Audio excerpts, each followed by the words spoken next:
Back भाइयों और बहनों। आज हम लोग जो है इनवर्स ऑफ अ मैट्रिक्स पढ़ने जा रहे हैं बाय द एडजॉइंट मेथड।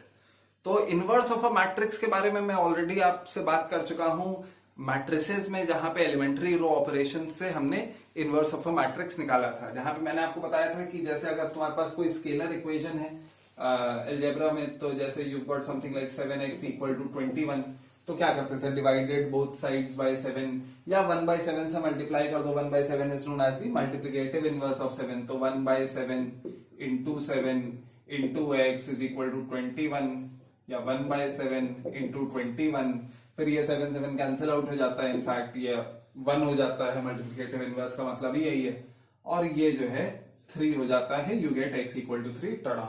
ठीक है, लेकिन अगर तुम्हारे पास ऐसे ही मैट्रिसेस में है, तो मैट्रिसेस में अगर तुम्हारे पास है something like ax equal to b, जिसमें a एक ऐसा मैट्रिक्स है जिसकी वैल्यूज तुम्हें पता है, b ऐसा मैट्रिक्स है जिसकी वैल्यूज तुम्हें पता है, x की तुम्हें वैल्यूज नहीं पता है, तो what should we be typically doing?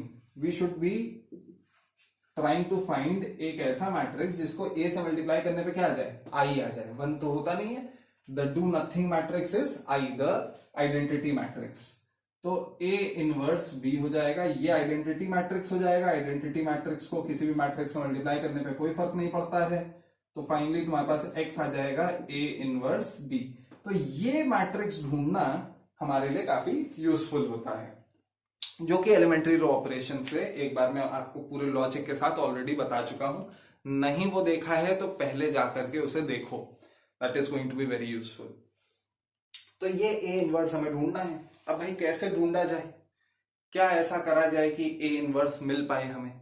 तो उसके लिए कुछ प्रॉपर्टीज पे वापस चलते हैं। डिटर्मिनेंट्स की प्रॉपर्टीज भी मैं आपको लेक्चर 2 में बता चुका हूं। तो कुछ प्रॉपर्टीज देखो। एक तो कैसे डिटर्मिनेंट एक्सप्रेस करते हैं, आई होप ये सबको याद है। ठीक है, ये सबको पता है कि अगर तुम्हारे पास ये सपोज है a11 a12 a13 a21 a22 a23 फिर a31 a32 a33, तो इसको तुम एक्सप्रेसिंग अलोंग रो या एक्सप्रेसिंग अलोंग कॉलम कर सकते हो। तो suppose I am expressing with respect to the first row, मैं क्या लिखूंगा, a11 into -1 raise to the power 1 plus 1 into ये डिटर्मिनेंट जो इस रो और इस कॉलम को एलिमिनेट करने में बचेगा, which will be how much, a22 a23 a32 a33, फिर plus a12 into -1 raise to the power 1 plus 2 into ये कॉलम और ये रो एलिमिनेट करने पे जो डिटर्मिनेंट बचेगा will be a21 a23 a31 and a33, जिसमें ये डिटर्मिनेंट की वैल्यू कैसे निकलती है, principal diagonal minus secondary diagonal, all that. और फिर ऐसे ही यहाँ पे ये भी होगा। क्या होगा लिख भी देते हैं, ठीक है, बहुत नीचे जा रहा हूं मैं शायद। a13 इंटू इसकी जगह, इस पूरे की जगह अब लिखना सीखो, स्टार्ट करो, को फैक्टर ऑफ 13। सही, मतलब कि अभी आगे से आप क्या बोल सकते हैं, आगे से आप बोल सकते हैं कि अगर तुम्हारे पास एक nth ऑर्डर का डिटर्मिनेंट है, इसकी value will be how much, sigma i is equal to 1 to n a suppose k i, k कुछ फिक्स्ड है, कुछ भी हो सकता है k, into c k i का summation i from 1 to n, मतलब कि k कुछ भी है, k इज द, कौन से रो पे तुम हो, k is some row which has to be less than n। तो जैसे यहां पे फर्स्ट रो था, तो a1 और फिर i जो है तुम्हारा चेंज होता रहेगा फ्रॉम 1 टू n। तो a11 है, फिर a12 है, फिर a13 है। ये तुम्हारा डिटर्मिनेंट आता है हमेशा। मोर ओवर एक और प्रॉपर्टी है जिसके बारे में बहुत डिटेल मैंने लेक्चर 2 में नहीं डिस्कस किया था। प्रॉपर्टी मैंने बताई थी आपको लेक्चर 1 में, पर क्यों ये होता है इसके बारे में डिटेल में डिस्कस नहीं किया था, तो वो आज करेंगे।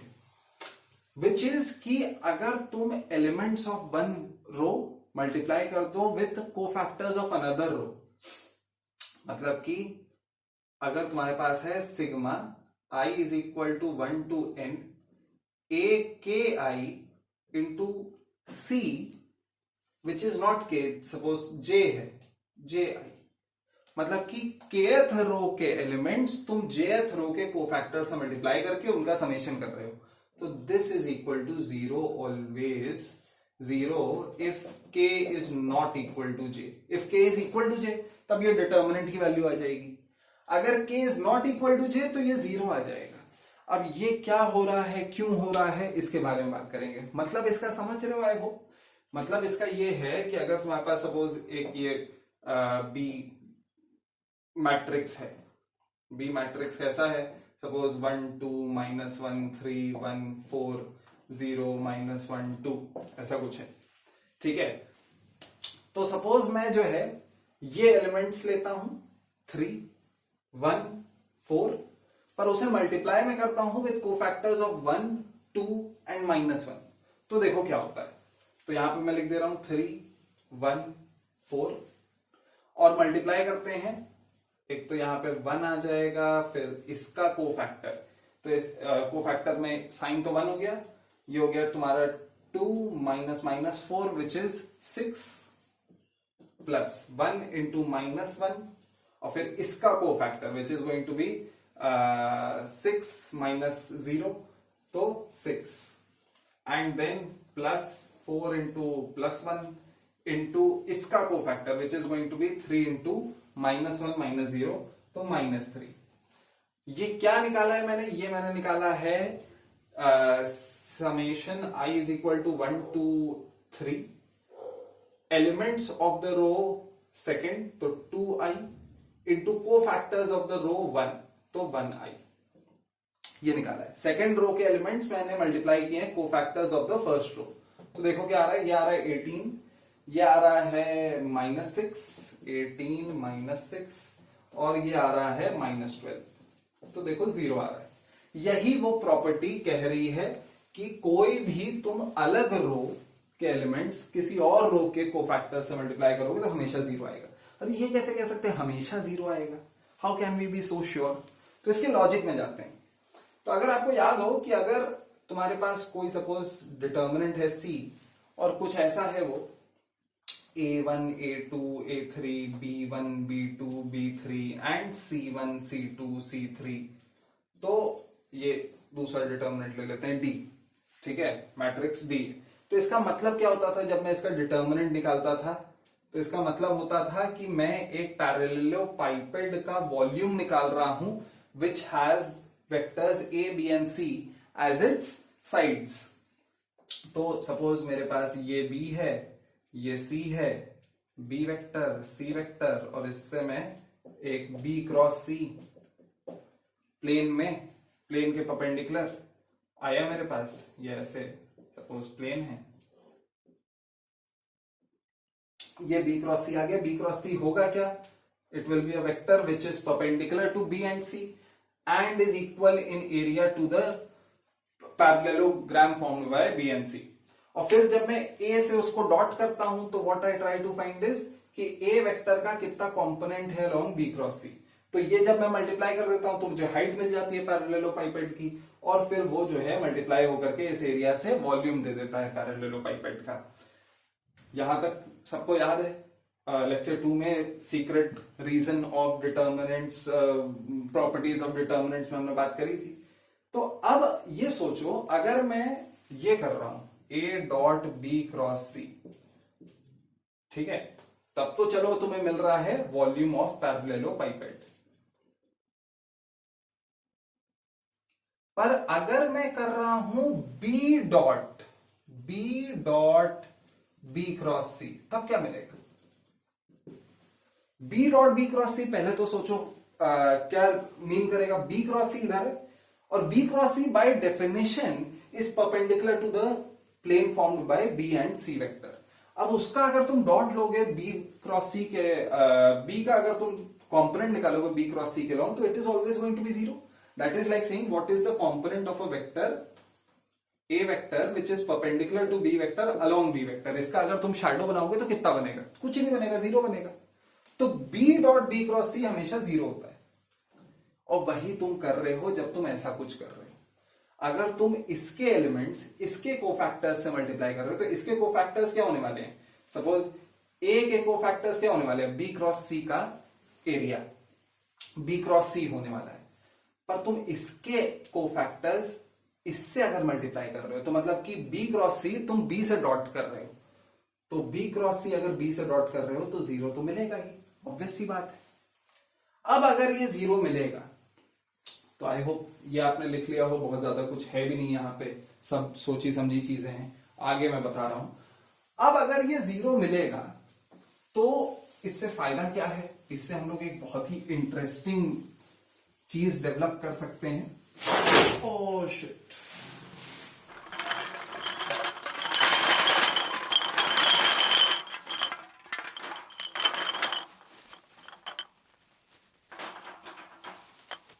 तो एक बार फिर से इससे बहुत ही इंटरेस्टिंग एक कंक्लूजन निकल सकता है, विच इज कि अगर तुम क्या करो कि इसके कोफैक्टर्स का एक मैट्रिक्स बनाओ, और कोफैक्टर्स का मैट्रिक्स को मैं सपोज बोल देता हूं,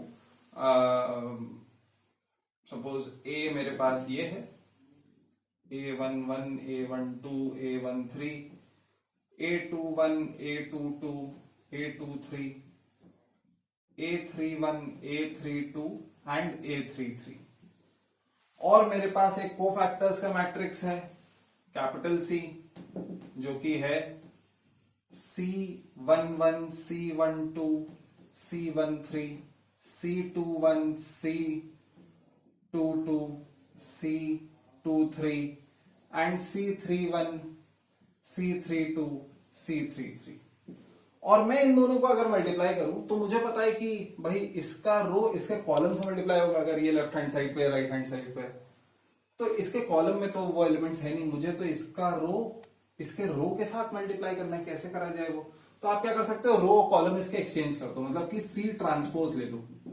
तो सी ट्रांसपोज क्या होगा, सी ट्रांसपोज कुछ ऐसा हो जाएगा, C11, C12, C13, और फिर C21, C22, C23, फिर C31, C32, C33, सो फार सो गुड। अब अगर तुम ध्यान से देखो तो A इंटू सी ट्रांसपोज क्या देगा, this into this. Now the first row, all the elements of the first row are going to be multiplied with all the elements of the first column. तो ये तो A11 C11, A12 C12, A13 C13, ये क्या होता है, ये तो determinant of A ही है। तो पहला जो एलिमेंट है इसका वो det A आ रहा है, सो फार सो गुड।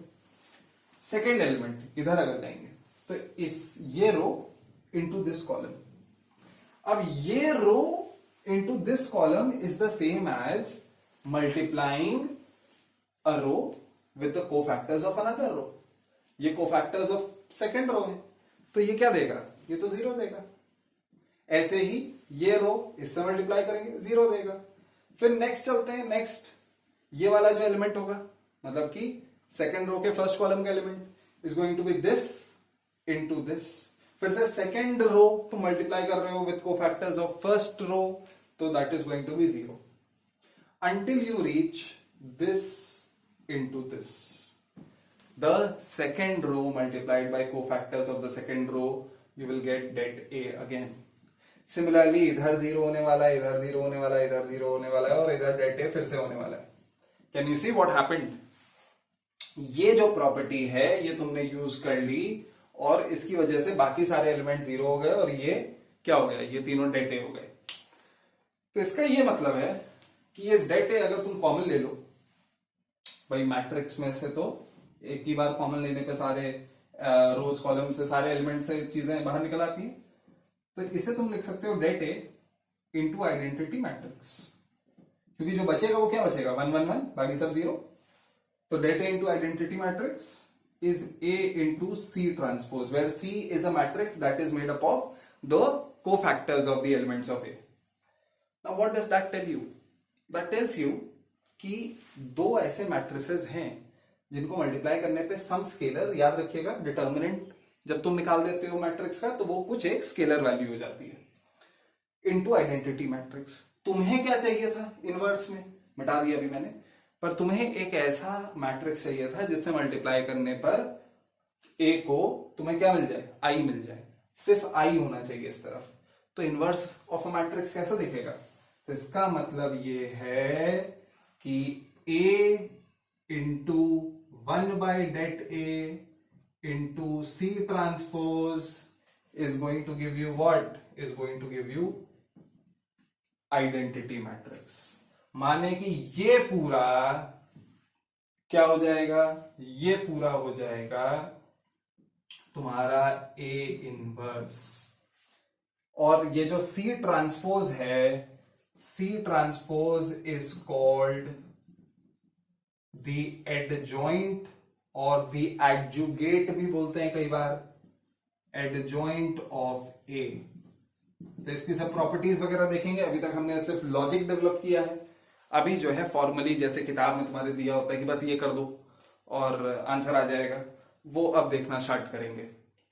अभी तक ये देखा है कि अच्छा कैसा कुछ करने वाले हैं हम लोग, फिर अभी मैं एक एग्जांपल दूंगा आपको, फिर उसके बाद इसकी प्रॉपर्टीज वगैरह स्टार्ट करेंगे, ठीक है।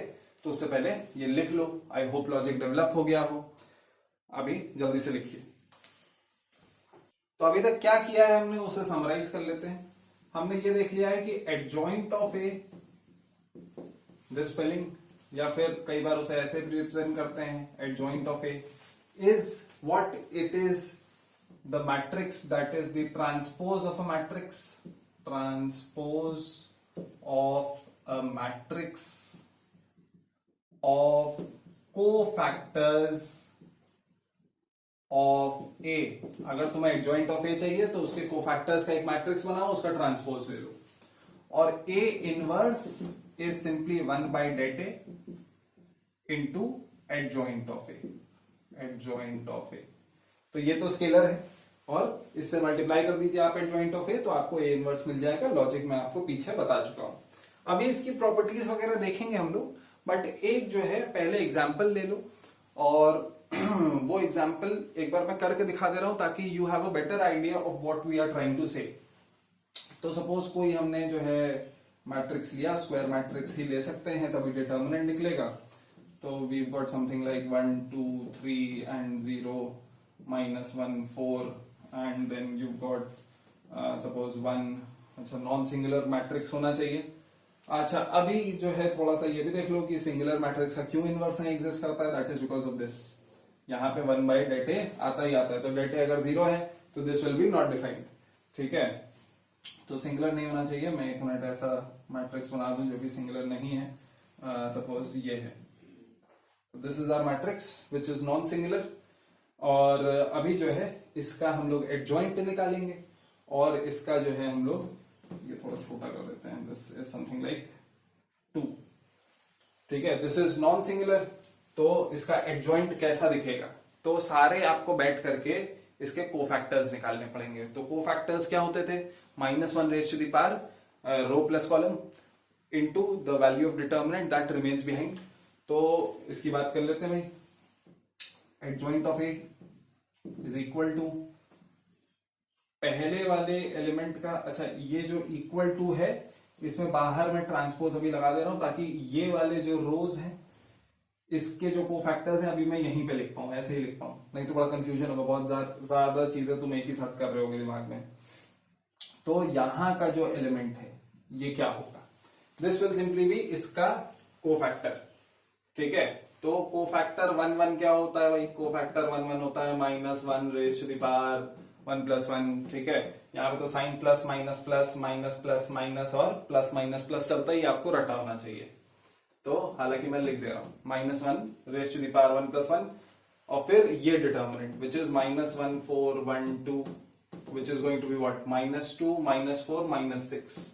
ऐसे कोफैक्टर 1 2 तुम निकाल सकते हो, दिस विल बी -1 इंटू ये तो 0 -4 which is going to be equal to 4। ऐसे करके सारे को फैक्टर निकाल लोगे तुम, आई होप। तो कुछ ऐसा दिखाई देगा। अब एक एक करके निकालते हैं, मेंटली मैं निकालूंगा, बहुत ज्यादा समय नहीं लगाऊंगा। तो दिस वाज -6, दिस वाज 4, यहाँ पे क्या होगा 0 -1 इज गोइंग टू बी 1, ठीक है। 3 से मल्टीप्लाई नहीं करना है अभी सिर्फ को फैक्टर डालना है। फिर इसका को फैक्टर क्या होगा 4 -3 इज 1, और यहाँ पे माइनस होता है तो -1। फिर उसके बाद इसमें क्या हो जाएगा 2 -3 तो -1 इंटू +1 तो -1, फिर इसका कोफैक्टर हो जाएगा 1 -2 विच इज -1 इंटू -1 इज 1, फिर इसका कोफैक्टर इज 8 + 3 11 और यहाँ पे प्लस होता है तो 11 ओनली, फिर उसके बाद 4 -4, फिर उसके बाद -1 इंटू तो -1, इसका ट्रांसपोज। अब इसका ट्रांसपोज कर देते हैं, इसका ट्रांसपोज करने पे क्या आएगा, ये जो रो है वो कॉलम बन जाएगा, तो this is going to be -6 4 and 1 and -1 -1 1 11 -4 and -1। So far so good, ये आपका जो है एडजॉइंट निकल आया। और ए इनवर्स क्या होगा, A inverse will simply be 1 by det A into adjoint of A. तो det A क्या होगा, अब det A बैठ करके फिर से निकालने ना लगना है इसका, what you have to do is, यहां पे देखो ऑलरेडी तुमने कोफैक्टर्स निकाल दिए, वो भी हर एक एलिमेंट के, तो तुम्हें बस कॉरेस्पॉन्डिंग एलिमेंट्स को विथ देयर कोफैक्टर्स मल्टीप्लाई ही तो करना है। तो 1 into -6, det A is going to be 1 into -6 plus 2 into 4 plus 3 into 1, that is -6 plus 8 plus 3, तो ये हो जाएगा 5, det A is equal to 5, this is adjoint of A। तो A इनवर्स तुम्हारा आ चुका है क्या, A इनवर्स आ चुका है 1/5 और फिर ये मैट्रिक्स -6 -1 11 4 -1 -4 फिर 1 1 -1। एक बार चेक कर लेते हैं, चेक कैसे करेंगे, आप बोलोगे A इंटू A इनवर्स करके देखा जाए क्या आता है। तो A इंटू A इनवर्स में ये तो स्केलर है, बाहर निकाल दो 1/5, A को लिखो, A क्या है अपना 1 2 3 1 2 3 0 -1 4, ठीक है 1 थोड़ा दूर कर देते हैं, एंड 1 1 2 इंटू A इनवर्स -6 -1 11 4 -1 -4 1 1 -1। तो what we are expecting is, अगर ये 1/5 वो भी बाहर रखें तो आइडेंटिटी मैट्रिक्स आना है 1/5 लगा करके, तो 1/5 बाहर रखे तुम्हें कुछ ऐसा मिलना चाहिए, क्या 5 5 5 और बाकी सारे एलिमेंट्स 0, ये मिलना चाहिए। तो देखते हैं कि मिलता है कि नहीं। तो ये सपोज तुमने 1 2 3 मल्टीप्लाई किया -6 4 1 से, तो 1/5 1 into -6 is -6, 2 into 4 is 8, 3 into 1 is 3, तो 8 plus 3 11 -6 5, तो एज एक्सपेक्टेड, अरे मिटा क्यों दिया मैंने, 5 5 5 0 0 0 0 0 0, ये एक्सपेक्ट कर रहे हैं। तो अभी नेक्स्ट हम लोग जो है यहाँ पे अगर एलिमेंट लेंगे तो 1 2 3 मल्टीप्लाइड बाय -1 -1 1, तो -1 -2 plus 3 0, 11 -8 -3 0, 0 into -6 0, -4 plus 4 0, 0 1 plus 4 5, देखो चल रहा है कि नहीं चल रहा है, ऐसे ये 0 आएगा, ये 0 आएगा, ये 0 आएगा, ये 5 आएगा। अब 1/5 मल्टीप्लाई करोगे तो क्या हो जाएगा, ये हो जाएगा 1 1 1 0 0 0 0 0 0, and this is also written as I3, मतलब कि थर्ड ऑर्डर का आइडेंटिटी मैट्रिक्स। तो that is what we mean by A inverse. थोड़े से मिसकंसेप्शन क्लियर कर देते हैं। वो मिसकंसेप्शन ये है कि A इनवर्स कहीं से भी A के एलिमेंट्स को 1 करने से नहीं आएगा, ठीक है।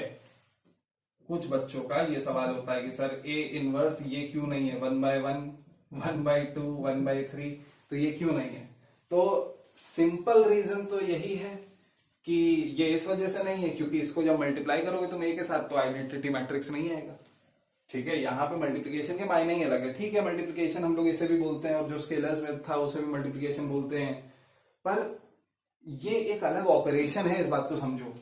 तुम्हें एक ऐसा ऑपरेशन, तुम्हें एक ऐसा मैट्रिक्स चाहिए जिसमें कि ये ऑपरेशन करे, जो कि यहाँ पे मल्टीप्लिकेशन ऑफ मैट्रिसेस कहला रहा है, और निकल के क्या है, आइडेंटिटी मैट्रिक्स निकल गया है। तो दैट इज योर टारगेट कि आइडेंटिटी मैट्रिक्स निकल के आए, ठीक है। तो वो आइडेंटिटी मैट्रिक्स निकाल के लाने के लिए तुम्हें यही चीज, यही प्रोसेस फॉलो करना है। That is the short answer. In fact the long answer is obviously in the cause, in the properties itself, कि किस मैट्रिक्स से मल्टीप्लाई करें कि वापस आइडेंटिटी आ जाए, डू नथिंग मैट्रिक्स। तो वो जो है लीनियर ट्रांसफॉर्मेशंस पे बेस्ड है, तो उस पर अभी नहीं जाएंगे। तो इतना लिख लो, फिर उसके बाद properties of adjoint and inverse हम लोग देखेंगे, ठीक है। तो अभी जो है प्रॉपर्टीज देख लेते हैं एडजॉइंट ऑफ ए की कुछ प्रॉपर्टीज हैं और ए इनवर्स की कुछ प्रॉपर्टीज है, डिस्कस करेंगे और लिखेंगे। तो पहली प्रॉपर्टी है ए इंटू एडजॉइंट ऑफ ए क्या देगा। तो अभी हमने देखा ए इंटू ए इनवर्स आई देता है, और एडजॉइंट ऑफ ए और ए इनवर्स में कितना अंतर है, 1/det ए का। तो ये ऑब्वियसली क्या दे देगा, तुम्हारा det ए इंटू आई दे देगा। यही det ए जब नीचे चला जाता है तो 1/det A into adjoint of A inverse हो जाता है, तो ए इंटू ए इनवर्स आई हो जाता है। तो एज सिंपल एज दैट, कुछ नहीं, क्रॉस मल्टीप्लाई किया, det ए स्केलर वैल्यू है, क्रॉस मल्टीप्लाई कर सकते हो। अच्छा, नेक्स्ट बात करते हैं adjoint of A transpose. Transpose करके उसका एडजॉइंट करने पर क्या होता है, रो कॉलम ही तो एक्सचेंज होती है। तो तुम क्या कर सकते हो, तुम एडजॉइंट ऑफ ए का ट्रांसपोज कर सकते हो, एक ही बात आएगी। अच्छा, एडजॉइंट ऑफ के ए, नाउ दिस इज इंटरेस्टिंग कि के ए करने पे उसका एडजॉइंट करने पे क्या आता है। तो याद रखिए कि एडजॉइंट जब आप करते हैं तो एक रो छोड़ करके बाकी सारे रोज आपस में किसी ना किसी फॉर्म में मल्टीप्लाई हो रहे हैं, चाहे बाद में ऐड सब्ट्रैक्ट हो रहे हैं, पर बाकी सारे रोज आपस में मल्टीप्लाई होते हैं। तो सपोज अगर तुम्हारे पास ऐसा कुछ है, यहाँ पे 3 रोज का है और यहाँ पे कोई एलिमेंट है, इधर you have 9 elements of course. तो इसका जब तुम कोफैक्टर निकालते हो जो कि एडजॉइंट में आता है, तो this into this minus this into this करोगे। और जब अगर ये ए है तुम्हारा, के ए जब तुम लेते हो तो हर एलिमेंट में के मल्टीप्लाई होता है, हर एलिमेंट में के आता है।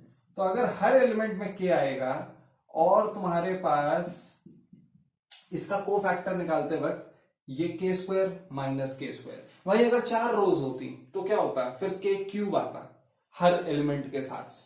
तो यहां पे आप हमेशा बोल सकते हैं this is equal to k raise to the power n minus 1 into adjoint of A, क्योंकि एक रो छोड़ करके सारे रोज में के जो मल्टीप्लाइड होगा वो हमारे कोफैक्टर में आता है। तो K raise to the power n minus 1, जैसे यहां पे के स्क्वायर आएगा भाई, इसके कोफैक्टर में इसमें भी k square into a22 a33 minus k square into a23 into a32, तो के स्क्वायर कॉमन ले लो तो आपका कोफैक्टर ऑफ ए आ जाएगा, यहाँ पे C11 आ जाएगा। तो के स्क्वायर आ रहा है, के स्क्वायर क्यों आ रहा है, क्योंकि n3 है, यहाँ पे थर्ड ऑर्डर डिटर्मिनेंट तुमने लिया है, ये थर्ड ऑर्डर है, तो यहाँ पे ये nth ऑर्डर है। अगर nth ऑर्डर डिटर्मिनेंट इंटू के का एडजॉइंट ले रहे हो तुम, तो आता है K raise to the power n minus 1 into adjoint of A. Adjoint of A into B, क्योंकि एडजॉइंट जो है तुम्हारा एक तरीके से बीच में कहीं ना कहीं ट्रांसपोज करता भी है, और इस वजह से यहां पे रिवर्सल लॉ लग जाएगा। This will be adjoint of B into adjoint of A, इसको ऐसे भी लिख सकते हैं। अच्छा, इसकी बात करते हैं कि एडजॉइंट ऑफ ए का अगर तुम डिटर्मिनेंट निकालते हो तो क्या निकलेगा। तो ऐसे केस में भाई यहां पे इन दोनों साइड तुम डिटर्मिनेंट निकाल दो, याद रखिएगा दिस इज आई एन, और फिर जो है जब एक बार डिटर्मिनेंट निकाल दिया तुमने तो फिर तो स्केलर्स की तरह बिहेव करते हैं डिटर्मिनेंट, वो आपका काम चल जाएगा। तो अब ये देखो, इसमें अगर दोनों साइड में डिटर्मिनेंट निकाल देता हूं तो det A into det of A adjoint जो कि हमें निकालना है, इंटू इसका det, तो पहले इसको मल्टीप्लाई करोगे अंदर, तो इसको जब मल्टीप्लाई करोगे अंदर तो ये क्या हो जाएगा, this will simply be det A into det A, मतलब इंटू नहीं, दिस 0 0 0 0 0 0, अगर थर्ड ऑर्डर है ये, अगर फोर्थ ऑर्डर है तो एक और जाएगा ना। अब ऐसे एलिमेंट में क्या होता है, डायगोनल वाले मैट्रिक्स में ये सबका मल्टीप्लिकेशन करने पे ही इसका डिटर्मिनेंट आ जाता है। तो ये देखो इसका डिटर्मिनेंट क्या आएगा, अगर इसके पूरे साइड में डिटर्मिनेंट ले लूं दोनों साइड, तो ये आने वाला है det ए का क्यूब, और ये आने वाला है det ए, तो एक कैंसिल आउट हो जाएगा, क्या बचेगा det ए का स्क्वायर इस केस में।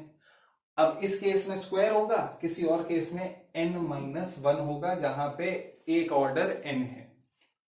ये चीज देख लो भाई, क्योंकि det A into det of A adjoint is equal to det A into identity matrix of the same order का होल डिटर्मिनेंट। तो ये जब होल डिटर्मिनेंट कर रहे हो तो ये कितनी बार मल्टीप्लाई हो रहा है, उतनी ही बार मल्टीप्लाई हो रहा है।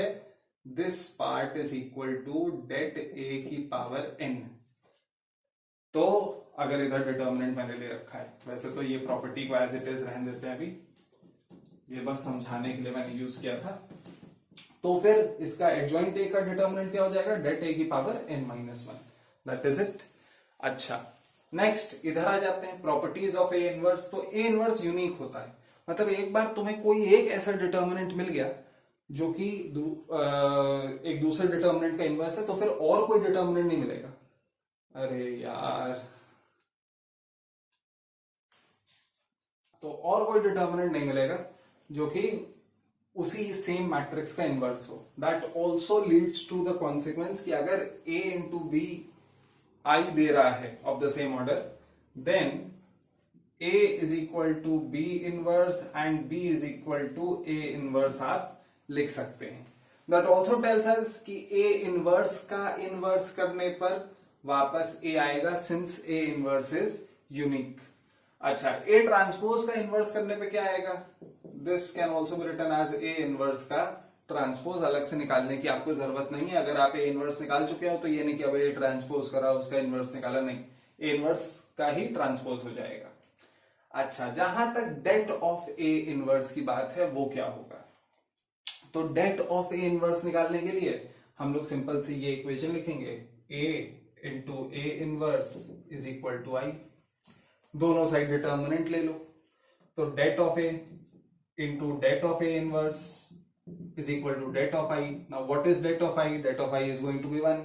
So det of A inverse is going to be 1 upon det of A. So this is 1 by det of A.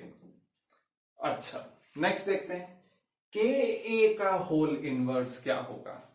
तो जब KA का होल इनवर्स करोगे तो basically 1 by det A, 1 by det KA आ जाएगा, है ना भाई। अब तुम्हारा जो मैट्रिक्स है वो KA बन चुका है, तो वहां पे अब हर एलिमेंट को तुमने किससे मल्टीप्लाई कर दिया है, तुमने हर एलिमेंट को k से मल्टीप्लाई कर दिया है।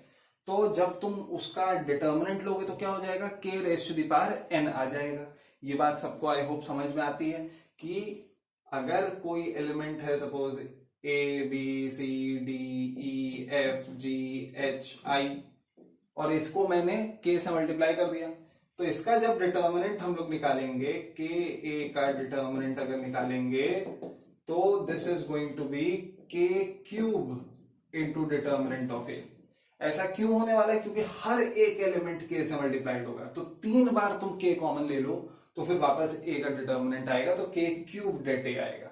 तो ऐसे ही के ए इनवर्स निकालने के लिए फिर से एक इक्वेशन बना लेते हैं हम लोग। क्या हो जाएगा, के A inverse will be equal to A inverse. वैसे क्या होता है, A इनवर्स वैसे होता है 1 by det A, तो 1 by det KA हो जाएगा यहाँ पे, इनटू एडजॉइंट ऑफ A, तो यहाँ पे एडजॉइंट ऑफ KA हो जाएगा यहाँ पे। अब हमने एडजॉइंट ऑफ KA ऑलरेडी निकाल चुके हैं हम लोग, K raise to the power n-1 into adjoint of A होता है, तो ये हो जाएगा 1 by K raise to the power n into det A, जैसा कि मैंने आपको यहाँ पे बताया, into k raise to the power n-1 into adjoint of A, जिसमें adjoint of A upon det A तुम्हारा ए इनवर्स है, तो ये आ जाएगा 1 by k into A inverse. ठीक है, के यहाँ पे k की पावर n है, यहाँ पे k की पावर n-1 है, दिस इज के ए का होल इनवर्स। ये आपका आ गया 1 by k का ए इनवर्स। ठीक है, नॉट वेरी स्ट्रेट फॉरवर्ड, जैसे कई लोग बताते हैं कि बेटा ये ए इनवर्स बांट दो, ये जो इनवर्स है ये इसको दे दो तो 1 by k हो जाएगा, ये इसको दे दो तो ए इनवर्स हो जाएगा। तो हाँ, देखने को वैसे भी देख सकते हो, but this is the actual proof, क्योंकि ऐसे ये इनवर्स ऐसे बंटता नहीं है यूजुअली। अच्छा, नेक्स्ट देख लेते हैं, ए बी का अगर इनवर्स कर रहे हो तुम, तो this can also be written as due to reversal law B inverse into A inverse. तो these are the properties of A inverse. I hope they are clear. जो नहीं क्लियर हैं, बहुत सारी चीजें हैं, ये एक बार में एब्जॉर्ब करने को, तो पॉज करो, रिवाइंड करो, दोबारा से देखो, this is very very important over here. But हाँ, बोर्ड लेवल पे बहुत ज्यादा इंपॉर्टेंट नहीं है प्रॉपर्टीज, जल्दी कोई प्रॉपर्टीज या प्रॉपर्टीज के बेस पे क्वेश्चन जल्दी नहीं पूछा जाता है। What you are basically asked is कि हाँ इनवर्स निकाल दो और अगर ये इक्वेशन सॉल्व कर दो, और फिर अभी लीनियर इक्वेशन सॉल्व करेंगे इससे। तो properties are not very important keeping boards in your mind, ठीक है, लेकिन फिर भी एक बार समझ लोगे तो फायदे में रहोगे। Please right this down. तो अभी कुछ सिंपल सिंपल क्वेश्चन है अपने पास।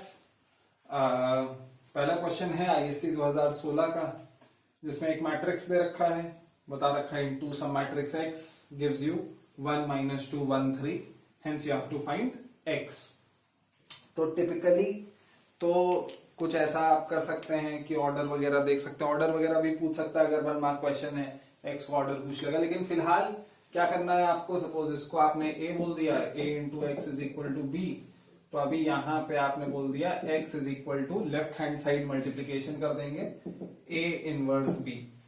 ये चीज याद रखना कि यहां पे लेफ्ट हैंड साइड और राइट हैंड साइड मल्टीप्लीकेशन अलग अलग चीजें हैं। तो अगर a into x equal to b है तब x a इनवर्स b होगा, पर वहीं अगर ऐसा कुछ होता कि x into a equal to b, तब x b into a inverse होता।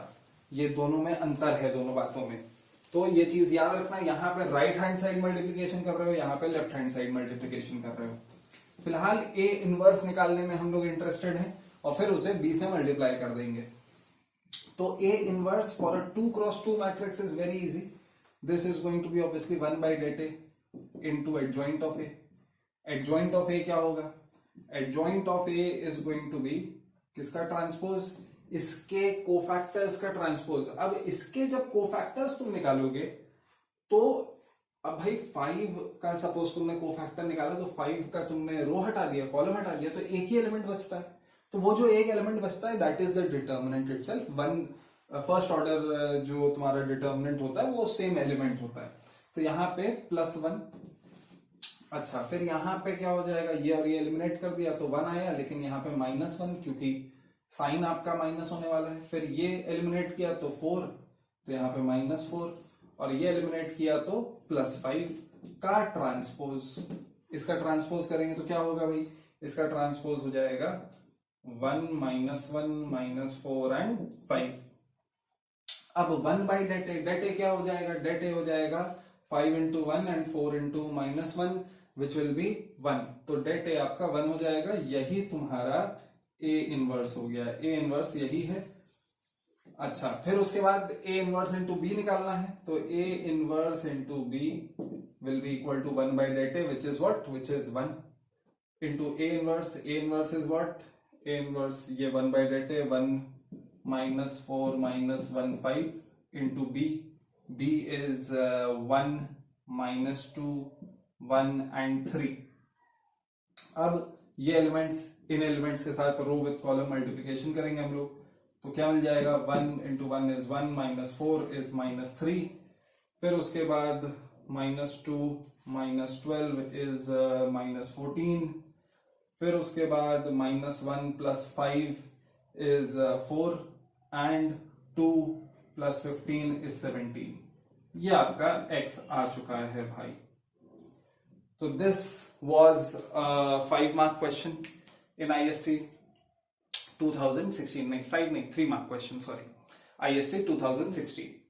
नेक्स्ट देख लो, ये CBSE 2010 का 1 mark question है। इसमें क्या दे रखा है, इसमें दे रखा है det A where A is a 3x3 matrix is 7। You have to find the determinant of adjoint of A। तो ये अभी पहले ही मैं आपको प्रॉपर्टी में डिस्कस कर चुका हूं कि अगर 3x3 है, अगर nth ऑर्डर मैट्रिक्स है, उसका डिटर्मिनेंट जो भी आता है उसके एडजॉइंट का डिटर्मिनेंट इसके डिटर्मिनेंट की पावर ऑर्डर -1 होता है। माने कि ये प्रॉपर्टी n अगर कुछ है सपोज, तो एडजॉइंट ऑफ ए का जो डिटर्मिनेंट है this is equal to what, this is det a की power n - 1, that is it. ठीक है, तो ये आता है। तो यहाँ पे क्या हो जाएगा, ये थर्ड ऑर्डर मैट्रिक्स है, थर्ड ऑर्डर डिटर्मिनेंट है, 3x3 मैट्रिक्स है, तो यहाँ पे 3 तुम्हारा n हो गया। तो this will be equal to 7 raised to the power 3 minus 1 which is 7 square which is 49. That is your answer 1 mark question। Directly property तुम लगा सकते हो, ये तुम्हें मेंशन करना होगा, बस ये प्रॉपर्टी तुम्हें मेंशन करनी होगी। अच्छा, नेक्स्ट देखो ये क्वेश्चन। तो this is a very very common type of a question, important है ये, ध्यान से देख लो। क्या कह रहा है, ए जो है दे रखा है, कोई मैट्रिक्स तुम्हें दे रखा है, you have to find x such that a square equal to x a minus 2i, और फिर उसके बाद तुम्हें ए इनवर्स ढूंढना है। तो पहले इस पे फोकस करते हैं। यहां पे थोड़ा सा अलग तरीका होगा ए इनवर्स निकालने का। वो जो ए इनवर्स निकालने का तरीका होगा वो इस इक्वेशन से हेल्प मिलेगी हमें। तो पहले तो ये इक्वेशन सॉल्व कर लेते हैं, एक्स निकाल लेते हैं। तो कैसे एक्स निकाला जाए, यहां पे एक्स निकालने के लिए अब भाई x into matrix A manage करना, तो यहाँ पे हर एक एलिमेंट में एक्स मल्टीप्लाई होगा, फिर उसे मैनेज करना can be quite an arduous job. तो what you can do is, तुम जो है पहले तो इसे इधर भेजो, ए स्क्वायर माइनस 2i इधर भेजो। तो फ्रॉम इक्वेशन आप बोल सकते हैं x a equal to a square minus 2i, उधर गया तो प्लस 2i। तो पहले ए स्क्वायर निकाल लेते हैं। A square is going to be 3 minus 2 4 minus 2 इंटू 3 minus 2 4 minus 2 plus 2 into I, 2 into 1 0 0 1, same order का ही आई ऐड हो सकता है, ये सब सेकेंड ऑर्डर के हैं। तो अभी मल्टीप्लाई करते हैं, this will be 6 minus 8 minus 2, then minus 6 plus 4 is minus 2, then 12 minus 8 is 4, then minus 8 plus 4 is minus 4, plus this is going to be 2 0 0 2, सारे एलिमेंट्स में 2 मल्टीप्लाई हो गया। अभी इसको फिर से आगे सॉल्व कर लेते हैं। माइनस 2 प्लस 2 हो जाएगा तुम्हारा 0, ये माइनस 2 प्लस 0 हो जाएगा minus 2, then you got 4 and then you got minus 2, जो कि कुछ भी ऐसा नहीं दिख रहा।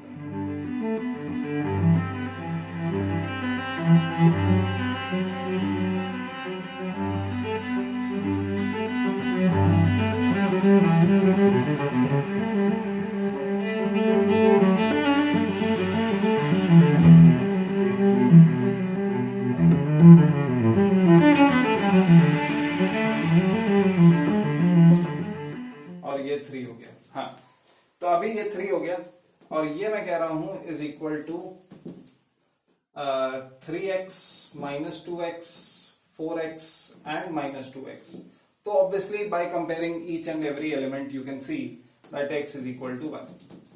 ठीक है, हो गया भाई। ये इक्वेशन क्या आ गई, A square equal to A minus 2i आ गई। तुम्हें क्या चाहिए, तुम्हें ए इनवर्स चाहिए। तो अगर कोई तुम्हें इक्वेशन मिल गई है विथ रिस्पेक्ट टू ए जिसमें ए स्क्वायर आ रहा है सपोज, तो ए स्क्वायर निकालना will be easier than finding A inverse obviously, क्योंकि बहुत सारे तुम्हारे कोफैक्टर्स उसमें आ जाते हैं। तो अब आप क्या कर सकते हैं, since a square is equal to x की जगह तो 1 कर दिया, तो ए माइनस 2i। देयरफॉर अब यहां पे अगर सब में मैं राइट हैंड साइड या लेफ्ट हैंड साइड मल्टीप्लीकेशन कर दूं ए इनवर्स के साथ, माने कि A inverse into A into A square क्या है, A into A is equal to A inverse into A, multiplication distributive होता है, minus 2 A inverse into I. तो ये क्या हो जाएगा, ये तो आई हो जाएगा, ये क्या हो जाएगा, ये आई इंटू ए होगा, तो A is equal to I minus A inverse into I, A inverse ही रहेगा, I is the do nothing matrix, तो 2a इनवर्स। अब अगर तुम ध्यान से देखो तो यहां पे ए इनवर्स को तुम सब्जेक्ट ऑफ फॉर्मूला बना सकते हो। तुम बोल सकते हो a inverse is equal to I minus a by 2, तो आई तुम्हारा हो जाएगा ये 1001 माइनस ए तुम्हारा हो जाएगा this which is 3 minus 2 4 minus 2, और 1/2 यहां पे आ जाएगा, इन दोनों में मल्टीप्लाई हो जाएगा। तो आगे आप निकाल ही लोगे, ए इनवर्स तुम्हारा निकल आया। तुम चाहो तो चेक कर सकते हो उसे by obviously multiplying a and a inverse, या फिर एडजॉइंट वाले मेथड से भी निकाल सकते हो, या एलिमेंट्री रो ऑपरेशन से भी निकाल सकते हो। तो ऑल इन ऑल 3 टाइप के क्वेश्चन या 3 टाइप से तुम ए इनवर्स निकालने में अब सक्षम हो गए हो। एक एलिमेंट्री रो ऑपरेशन या एलिमेंट्री कॉलम ऑपरेशन से, कॉलम ऑपरेशन हालांकि कोर्स में नहीं है। Then you got the adjoint method and the third one is this one. अगर तुम्हें कोई इक्वेशन दे रखी है, जो इक्वेशन तुमने सॉल्व कर ली है, तो फिर अब ए इनवर्स से मल्टीप्लाई करो, तो जहां पे भी आई होगा तो आई इंटू ए इनवर्स देगा, फिर उसे सब्जेक्ट ऑफ फॉर्मूला बना लो। तो that is going to give you A inverse as well. ठीक है, तो ये नोट डाउन कर लो। I hope this is pretty much clear. ठीक है, let's meet in the next class where we will study the applications of determinant, जिसमें हम लोग एरिया ऑफ ट्राइंगल देखेंगे और सॉल्यूशंस ऑफ लीनियर इक्वेशंस देखेंगे। ठीक है, अंटिल देन बाय बाय।